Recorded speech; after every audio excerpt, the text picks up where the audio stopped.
Tema kita kali ini adalah Volcanic Landform and Disaster Resilient Learning from Indonesia Active Volcano. Materi yang nantinya akan kita diskusikan ya atau kita bahas. Yang pertama adalah tentang pengaruh geomorfologi gunung api terhadap bencana. Kemudian yang kedua adalah upaya mitigasi bencana kegunung apian. Dan yang ketiga adalah contoh dari upaya disaster resilient di Indonesia terkait dengan bencana kegunung apian.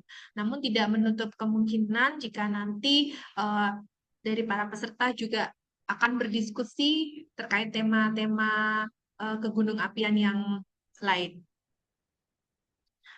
Seperti yang kita ketahui ya, kurang lebih terdapat sekitar 1.545 gunung api aktif di dunia yang tersebar di seluruh zona lempeng tektonik. Nah, ini adalah gambaran dari distribution of some of the world's major volcano in the world di seluruh dunia. Jadi di seluruh dunia itu kurang lebih ada sekitar 1.500-an gunung api aktif. Nah, bagaimanakah dengan Indonesia? Indonesia berada di sini. Nah, Indonesia sendiri, dia juga memiliki 127 gunung api aktif. Ini sumbernya dari Pusat Vulkanologi dan Mitigasi Bencana Geologi, di mana 127 gunung api aktif ini tersebar di seluruh wilayah Indonesia. Nah, salah satu penyebabnya itu adalah karena Indonesia terletak pada jalur Ring of Fire atau cincin api, di mana merupakan hasil tumbukan dari 3 lempeng tektonik.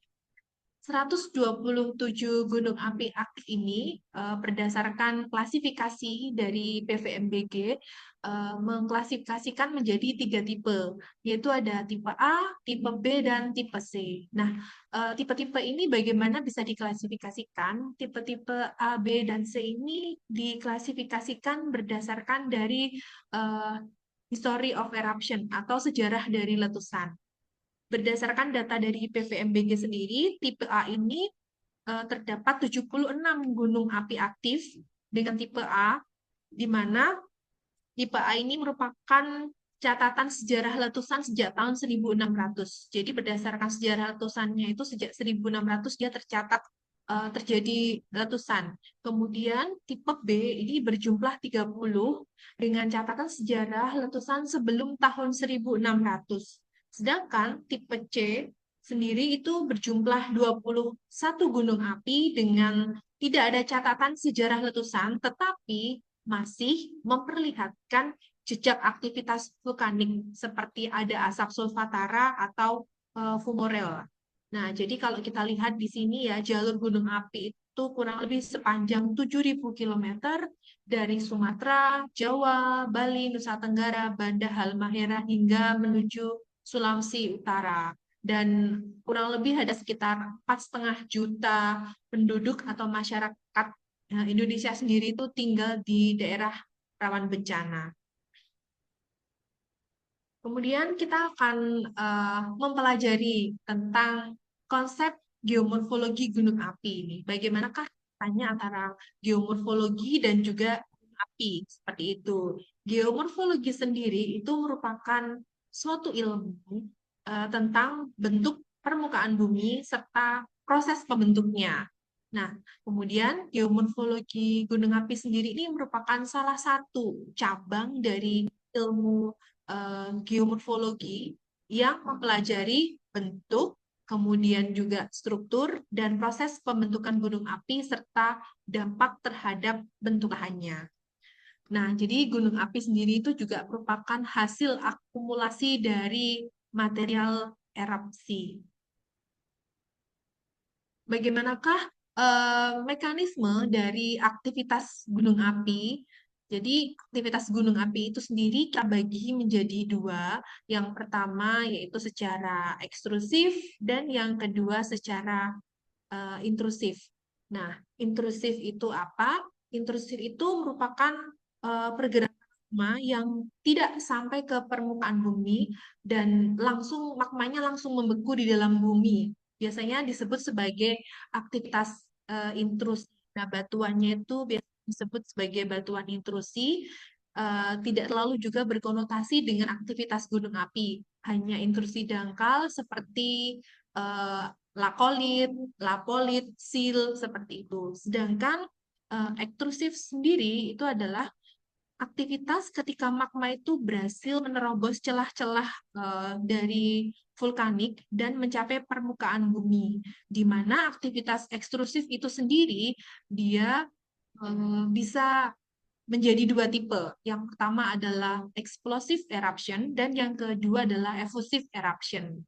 Nah, efusif itu seperti erupsi lelehan, sedangkan kalau efusif itu seperti erupsi lelehan, sedangkan kalau eksplosif itu seperti ledakan. Mungkin kalau kita melihat beberapa contoh di daerah Hawaii ya, daerah gunung api di Hawaii itu eh, mereka tipe-tipenya yang efusif atau lelehan seperti itu. Nah, ini adalah contoh gambaran dari dua tipe erupsi tadi ya, ada effusive eruption dan juga explosive eruption. Nah, kalau yang efusif tadi cenderung berupa lelehan lava seperti ini, ada juga kubah lava. Sedangkan kalau eksplosif itu dia berupa seperti ledakan. Nah, ini adalah pyroclastic density current gitu ya, PDC, atau kita biasa menyebutnya seperti awan panas seperti itu ya. Lalu ini juga ada buoyant eruption plum. Nah, ini adalah tipe-tipe explosive eruption atau ledakan. Nah, di sini gunung api sendiri itu kan sumber utamanya itu adalah magma. Nah, magma ini dia memiliki kandungan, diantaranya ada gas, kemudian ada H2O, kemudian ada sulfur, ada karbon dioksida, ada fluorin, dan lain-lainnya. Nah, jika magma tersebut mengalami penurunan tekanan, maka dia akan berubah menjadi gas. Nah, jumlah gas tersebut akan mengontrol kedua tipe erupsi tadi, apakah dia bertipe efusif atau bertipe eksplosif. Nah, jika jumlah gasnya banyak, dia akan bertipe eksplosif atau terjadi ledakan. Jadi materialnya yang berupa pyroclastic density current ini ada bom, ada lapili, ada abu vulkanik gitu ya. Mungkin kalau teman-teman dulu pernah mengalami ya erupsi Gunung Api Merapi di tahun 2010. Nah, itu adalah salah satu contoh explosive eruption ya, seperti itu. Berikutnya adalah geomorfologi gunung api. Bagaimanakah dari konsep-konsep dasar nih yang bisa kita pelajari? Jadi tipe gunung api sendiri itu ada berbagai macam banyak ya. Ada stratovolcano, kemudian ada perisai, ada berbentuk mar atau kaldera. Kalau di Indonesia sendiri, sebagian besar gunung api itu berbentuk tipe stratovolcano. Jadi kalau misalnya dilihat ada contohnya ada Semeru, kemudian ada Sumbing, ada Merapi, Merbabu. Nah, itu Ungaran, Telomoyo seperti itu adalah tipe-tipe gunung api tipe stratovolcano. Di mana gunung api tersebut bentuk lahan utamanya itu ada yang berupa kawah, kubah, kemudian ada lava, kerucut, lereng, kaldera, dan juga lembah-lembah yang terisi aliran lahar. Di mana tadi proses pembentukannya itu tadi ada erupsi tipe efusif atau eksplosif, dan juga dipengaruhi faktor exogenous proses seperti pelapukan, erosi, dan juga hujan. Di mana di sini kondisi geomorfologi itu mempengaruhi aliran lava serta aliran awan panas dan juga aliran lahar. Nah, bagaimanakah kita eh, memandang ya, bagaimana pengaruh geomorfologi itu sendiri terhadap bencana suatu gunung api. Jadi kita bisa kayak mengasumsikan gitu ya, kan biasanya kalau suatu tubuh gunung api gitu kan yang dia masih berbentuk sempurna gitu, dia akan memiliki lereng yang terjal. Nah, kondisi lereng-lereng terjal tersebut akan mempermudah pergerakan awan panas atau tadi pyroclastic density tadi ya. Kemudian juga terdapat lembah-lembah radial ya karena salah satu tipe aliran di daerah vulkan itu adalah radial. Itu merupakan jalur-jalur utama bagi banjir lahar. Ya, jadi banjir lahar itu dia merupakan secondary hazard. Karena kan kalau dalam erupsi itu ada primary hazard, ada secondary hazard.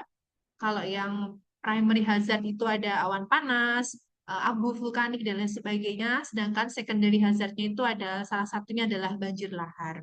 Nah, di mana endapan piroklastik tadi dia mudah tererosi ketika terjadi hujan yang akan mengakibatkan banjir lahar. Nah, selain itu juga kaldera itu juga merupakan zona yang rawan longsor dan danau kawah yang dia bisa suatu saat akan meluap. Nah, ini contohnya bisa di daerah Merapi atau mungkin di daerah Semeru. Untuk sebagai gambarannya sendiri, ini adalah ancaman dari bahaya gunung api. Ya, kalau kita melihat struktur tubuh gunung api, kurang lebih gambarannya seperti ini. Ini adalah terdapat kubah lava, biasanya yang masih aktif seperti itu ya, di mana kubah lava tadi menghasilkan pyroclastic density tadi. Kemudian ada runtuhan kubah lava yang dimana dia akan memicu terjadinya suatu awan panas. Ya, lalu juga ada aliran lava, lalu di sini ada aliran piroklastik. Nah, ini tadi yang dinamakan endapan lahar. Nah, ketika terjadi hujan ya di daerah puncak, otomatis dia akan memicu aliran lahar atau longsoran lereng vulkanik. Jadi bisa kita bayangkan ya kalau misalnya morfologi suatu gunung api itu bentuknya masih kerucut sempurna seperti ini, tentunya ketika material hasil erupsi tersebut terkena aliran hujan, otomatis dia akan menghasilkan longsoran dan juga banjir lahar. Nah, ini adalah endapan material piroklastik akibat dari aliran lahar yang biasanya dia akan meluap ke sungai-sungai yang berhulu di gunung api tersebut. Ya, salah satu contohnya juga hasil dari erupsi gunung api Merapi tahun 2010 yang itu meluluhlantahkan beberapa wilayah di Kabupaten Magelang dan juga di daerah istimewa Yogyakarta. Juga kemarin erupsi Gunung Api Semeru itu juga menghasilkan kejadian banjir lahar. Nah, kemudian eh, bagaimanakah korelasi antara ilmu geomorfologi, gunung api, dan juga kebencanaan itu bisa kita terapkan ya dalam salah satu upayanya untuk mitigasi kebencanaan, diantaranya adalah kita bisa membuat peta ancaman dan juga zonasi bahaya. Nah, untuk zonasi bahaya sendiri bisa didasarkan dari jenis bentuk lahan dan juga historical of eruption atau sejarah erupsinya tadi ya. Karena biasanya gunung api yang aktif itu memiliki pola-pola sejarah erupsi gitu ya. Meskipun kalau berdasarkan klasifikasi dari PVMBG tadi itu dengan sejarah histori 1600 tahun itu masih terrecord erupsinya. Nah, tapi biasanya masing-masing gunung api itu memiliki karakteristik waktu untuk erupsinya. Nah, contoh yang bisa diterapkan ya mungkin sudah banyak dari rekan-rekan semua yang paham itu adalah peta kawasan rawan bencana. Salah satu contohnya yang bisa kita lihat itu adalah peta kawasan rawan bencana Merapi atau KRB Merapi, di mana kawasan rawan bencana ini dikategorikan ada KRB 1, 2, dan 3 dengan kriteria skala ancaman itu dari rendah ke tinggi ya. Jadi 1, 2, 3 yang paling tinggi itu adalah kawasan rawan bencana 3 yang biasanya dia dekat dengan puncaknya. Berikut ini adalah gambaran ya contoh peta kawasan rawan bencana di Gunung Api Merapi. Ya, ini kalau kita lihat yang berwarna merah gelap ini adalah KRB 3. Ini dibuat setelah kejadian erupsi tahun 2010. Karena itu lumayan cukup VI-nya kalau tidak salah itu 6 atau skala 7 gitu ya. Kemudian yang berwarna merah lebih muda ini KRB 2 dan berwarna kuning ini adalah KRB 1. Nah, biasanya yang KRB 1 itu adalah